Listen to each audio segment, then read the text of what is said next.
दिसतीया भारी नेसुनी साडी, काळजाचं पाणी पाणी करतीया पोरही.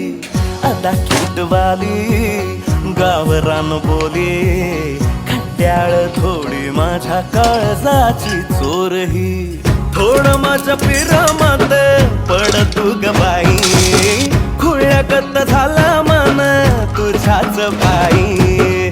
आता मला लागली या लग्नाची घाई, भाई आता बोलू नको ग माझी राणी. होशील का या बठ्याची सोबर घरवाली. मराठमोळी थोडीशी साधी भोळी, स्वागतीचा भारी बायको पाहिजे नखरेवाली. मराठमोळी थोडीशी साधी भोळी, स्वागतीचा भारी.